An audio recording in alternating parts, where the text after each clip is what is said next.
Good morning everyone, welcome back to my channel Puja লাইফস্টাইলে। আমি পূজা নিয়ে চলে এসেছি আবার একটা নতুন ভিডিও। সকালবেলা দেখো বসাবো হচ্ছে আজকে ইঁচড়। কালকে এঁচড় কেটে রেখেছিলাম। এঁচড় খেতে যে কি ভালো লাগে কি বলবো তোমাদের। এবছর কোনো বিয়েবাড়ি নিমন্ত্রণ পাইনি। বিয়েবাড়িতে এঁচড় চিংড়ি মানে যে কোনো অনুষ্ঠান বাড়ি, বিয়েবাড়ি বলে কথা না, যে কোনো অনুষ্ঠান বাড়ির ওই এঁচড় চিংড়ি যতই বাড়িতে রান্না করো না কেন সেই স্বাদ কিন্তু আনতে পারবে না। এঁচোড়টাকে একটু নুন আর একটু সামান্য হলুদ দিয়ে ভালো করে প্রেসার কুকারে ২ কি ৩টে সিটি দিলেই একদম ২ সিটি দিলেই হয়ে যাবে। আমার এই প্রেসার কুকারের আবার অনেক গল্প আছে জানো না? ২-৩টে সিটি শুনে অনেকে আবার ভাবতে পারে যে ওরে বাবারে তাহলে এঁচোড় গলে যাবে। আসলে কিছুই গলবে না। প্রেসার কুকারটা একটু খটোমটো। প্রেসার কুকার ব্যাপারটা কি হয় বলো তো? যে যেভাবে ইউজ করে সে তার কায়দাটা বোঝে। কারো একটা সিটিতেও কাজ হয়, কারো আবার ৫ খানা সিটিতেও আসলে সেই কাজ হয় না। তারপর চলে এসেছি এদিকে রুটি করতে। এই যে আটা মাখা থাকলে সকালবেলা ঝটপট করে রুটি করতে কিন্তু একদম অসুবিধা হয় না। আর যদি আটা মেখে রুটি করতে হয়, বাবা গো টুরু লাভ। মনা একদিনকে মানে গণেশ একদিন ইঁচড় এনেছিল আর চিংড়ি মাছ এনেছিল। সেই এঁচোড় চিংড়ি খেয়ে এমন ভালো খেয়েছে আমার মেয়ে, এখন প্রতি সপ্তাহে এঁচোড় চিংড়ি আনতে হবে বায়না। এঁচোড়ও আনা হয়েছে, চিংড়ি মাছও আনা হয়েছে। আর এদিকে দেখো উচ্ছে দিয়ে বেগুন দিয়ে একটু ভাজা করছি। উচ্ছে তো না, অ্যাকচুয়ালি এগুলো কি বলতো, করলা। কি যে তেতো কি বলবো, গণেশ নিজেই খেয়ে বলছে কি বাবা এত তেতো, মনা খাবে কি করে। আর মনা তো বকা খাওয়ার ভয়ে কিছুই বলে না, কিন্তু গণেশ নিজেই বলছে এত পরিমাণে। সকালবেলা ঘুম দিয়ে উঠে তাড়াতাড়ি করে কাজ সারছি টিউশনি পড়তে আসবে বলে, আর শেষে টিউশনি যদি পড়তে না আসে তাহলে কিরকম যে রাগ হয়। আসলে রাগ কিছুই হয় না, টিউশনি পড়তে না আসলে তো আমারই ভালো যে আমার পড়াতে হলো না, আমি ছুটি পেলাম। কিন্তু কথাটা হচ্ছে একটু আগে থেকে যদি জানিয়ে দেয় তাহলে এই ছুটিটা রিল্যাক্সে করা যায়।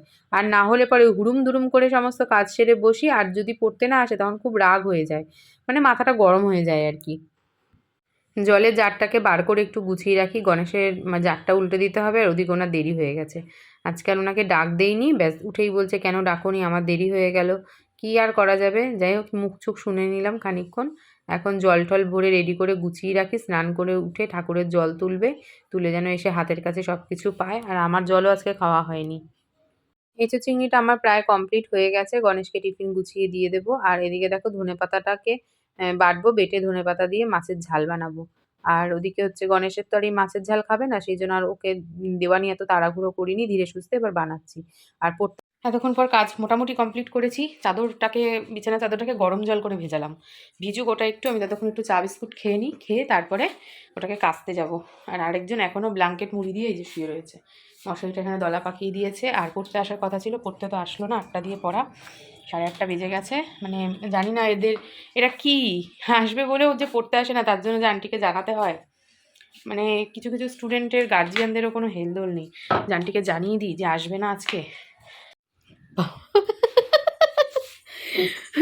এই 2 মাস, কমাস ধরে বাড়ি আছিস? 4 মাস, 4 মাস ধরে বাড়ি থেকে ব্ল্যাঙ্কেট ভাঁজ করতে এক্সপার্ট হয়ে গেছে একদম।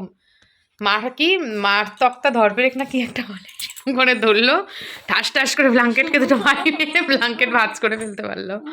বসেছি এবার সবজি কাটতে, ব্যাস কালকের মতন, সরি আজকের মতন কাজবাজ তো শেষ হয়েছে, এবার কালকের কাজবাজ শুরু করতে হবে।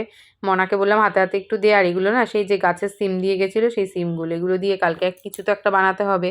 কারণ সিমগুলো দেখেই আমার একটা কেমন লোভ লাগছে। আমি সিম একদম ভালো খাই না, কিন্তু ওই টাটকা সবজি দেখলে একটা লোভ লাগে না, সেরকম আর কি। মনা আজকে আর সকালে পড়তে বসেনি, ওর আর ভাল লাগছে না। দেখেছে এই ঘরে শোনাটা, ওর আর ভালো লাগছে না, বলছে মা আমার আর ইচ্ছা করছে না, আমি দুপুরবেলা খাওয়া দাওয়া করে একবারে পড়তে বসবো। আর আমি দেখো ভাতের জন্য সব রেডি করে রেখেছি, ভাতটা বসাবো, ওপাশে হচ্ছে ভাতটা বসাবো, আর একদিকে হচ্ছে গরম জল বসাবো, কারণ স্নানে যেতে হবে। কলে জল আসার টাইম হয়ে গেছে, মাথা ঘষবো, স্নান করবো, এবারে চাদর পাতা নেই, চাদর পাততে হবে। তারপর আরও কাজ, কত কাজ খুঁজে খুঁজে বার করবো, ঝাপসা আসছে। এদিকে আলনার জামা কাপড় রয়েছে একগুচ্ছ, সেলাই করেছি হচ্ছে ফেস প্যাক। আর মনা স্নান করে বসে গেছে পুজো দিতে।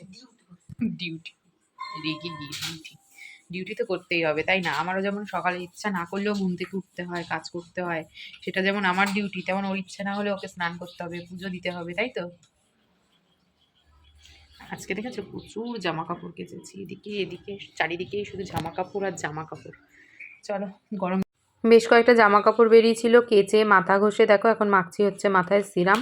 চুল টুল আঁচড়ে নিলাম, আর আমার নিজের চুল দেখলে বারবারই আমার সেই নিজের হাসি পায়। আমাদের লাঞ্চ টাইম, মনার লাঞ্চ সব থেকে আগে মাখছি হচ্ছে উচ্ছে বেগুন, আর তার সাথে হচ্ছে ভেঙে গেল পেঁপে সেদ্ধ, বুঝলে? কিচ্ছু করার নেই, পেঁপে সেদ্ধ খেতেই হবে। আর আমিও পেঁপে সেদ্ধ নিয়েছি, ও একা খাবে হবে না, আমাকেও খেতে হবে। আর পেঁপে সেদ্ধ যে শুধুমাত্র মানে পেট ভালো রাখার জন্য তাও না, পেঁপে সেদ্ধ খেলে নাকি চর্বি ঝরে। এটা আমি জানতাম, কিন্তু পেঁপে বিশ্বাস করো ডায়েটের কিছু কিছু খাবার আছে যেগুলো জেনেও আমি খেতে পারি না, যেমন পেঁপে আমার খেতে মোটে ভালো লাগে না। কিন্তু আজকে তবু আমি নিয়েছি, কারণ মনা আর আমি দুজন খাবো, মনাকে একা দিলে ব্যাপারটা খারাপ দেখায় না, তাই। চলো খাওয়া দাওয়া করি, বিকেলে আবার পড়ানো আছে। গোটা দিন কি কেউ ঘুমাতে পারে মানে কখনো? শুয়েই থাকবো, খাবো আর শোবো। আর পটি হিসু কোথায় করবি? তোমার কোলে। আমার কোলে? হ্যাঁ। আমার পেটে ব্যথা। লজ্জা করে না তোর? পেটে ব্যথা করছে, ওদিকে মনির সাথে ফোনে খাবারের গল্প করছিস। ছি ছি। এই যে চা বিস্কুট। সন্ধে পুজো কমপ্লিট। ঠাকুর বাসন মেজে দিয়েছি বৃহস্পতিবারের।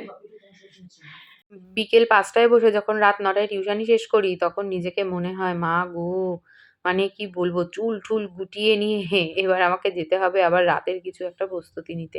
তো আমার অবস্থা তো দেখতেই পাচ্ছ, চুল ঠুল একদম গুটিয়ে উপরে তুলে নিলাম।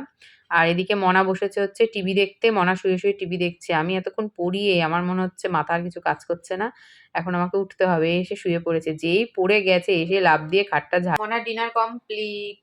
মনা আজকে ফার্স্ট, বাকি আসেনি, কিন্তু খুব খিদেও পেয়েছে, সাথে ঘুমও পেয়েছে। ঘুম তো পাবেই, সারাদিন ছইওনি, কিছুই করেনি। আমি এখানে শুয়ে শুয়ে একটু ভিডিও এডিট করলাম, আর মনা তো খাচ্ছে। গণেশ এখনো বেরোয়নি, গণেশ বেরিয়ে যাবে আবার একটু মার বাড়ি। আজকে মা সব রান্না করছে, সেই খাবার আনতে। তো সেই খাবারটা আবার আনবে, কি খাবো আজকে জানি না, কারণ মনা তো খেয়েই নিল। দেখি মা কি পাঠায়, সেই বুঝে আমাদের ডিনার হবে। ওদিকে খাবার আমি সমস্ত গরম করে গুছিয়েই রেখেছি, কারণ গণেশ তো ভাত খাবে, ওকে তো ভাত দিতেই হবে সারাদিন। মার বাড়ি দিয়ে আজকে পাঠিয়েছে হচ্ছে এই দেখো, মটরশুঁটির পুরভরা কচুরির লেচি করে পাঠিয়েছে, যে যখন খাবো গরম গরম ভেজে নেবো, কারণ এটা ঠান্ডা খেতে একদমই ভালো লাগে না। আর এখানে রয়েছে হলো ডিম কষা। তো চলো ভাজার পর্ব শুরু করব, তার আগে জেনে নিই গণেশ কটা খাবে না খাবে, কারণ ওকে টেস্টি টেস্টি ডিনার কিন্তু একদম রেডি, দেখতেই পাচ্ছ, ডিম কষা আর তার সাথে মটরশুঁটির কচুরি। দারুণ খাওয়া দাওয়া। চলো এখন এটাকে এনজয় করি, আর আজকের মতন টাটা, দেখা হচ্ছে একটা নতুন ভিডিও, সবাই ভালো থেকো।